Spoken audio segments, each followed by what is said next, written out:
జబర్దస్త్ నుక్సాన్ నెల్లూరు జిల్లా ఆత్మకూరు నియోజకవర్గంలో వైఎస్ఆర్సీపీ 16వ ఆవిర్భావ దినోత్సవ వేడుకలు ఘనంగా నిర్వహించారు.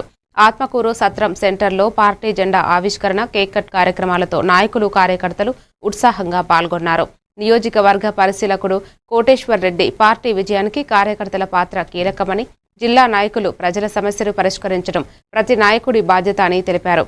కార్యక్రమంలో జిల్లా నియోజకవర్గ స్థాయి నాయకులు, అభిమానులు, కార్యకర్తలు భారీ సంఖ్యలో హాజరయ్యారు.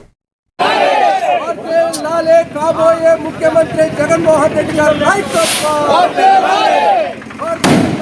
కాబోయే ముఖ్యమంత్రి జగన్మోహన్ రెడ్డి గారి నాయకత్వం. అదేవిధంగా మనం ఇక్కడ నుండి మన ఎమ్మెల్యేగా చేసుకోవడానికి, అదేవిధంగా మంత్రిగా చేసి అందరూ కృషి చేస్తారు. ఆ మాటలే మేనిఫెస్టోగా రూపొందించి 2019లో అధికారంలోకి వచ్చినప్పుడు ప్రతి పథకాన్ని కూడా అమలు చేస్తున్నటువంటి నిష్పక్షమైనటువంటి నిబద్ధమైనటువంటి నాయకుడు వైఎస్ జగన్మోహన్ రెడ్డి గారు అని చెప్పేసి తెలియజే మన అదృష్టంగా భావించాలి.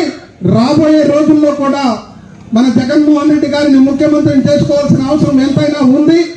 ఈ నియోజకవర్గం నుంచి మన యువ నాయకులు మేకపాటి విక్రమరెడ్డి గారిని అత్యధిక మెజార్టీతో గెలిపించుకోవాల్సిన బాధ్యత కూడా మనందరిపైన ఉంది అని చెప్పి నేను ఈ సందర్భంగా తెలియజేస్తూ, ఈరోజు ముందుగా ఏదైతే వైఎస్ఆర్ కాంగ్రెస్ పార్టీ వ్యవస్థాపక దినోత్సవ శుభాకాంక్షలు అందరికీ, మన అధినాయకులు జగన్మోహన్ రెడ్డి గారికి, మన యువ నాయకులు విక్రమరెడ్డి గారికి, వైఎస్ఆర్ కాంగ్రెస్ పార్టీ కుటుంబ సభ్యులందరికీ కూడా వైఎస్ఆర్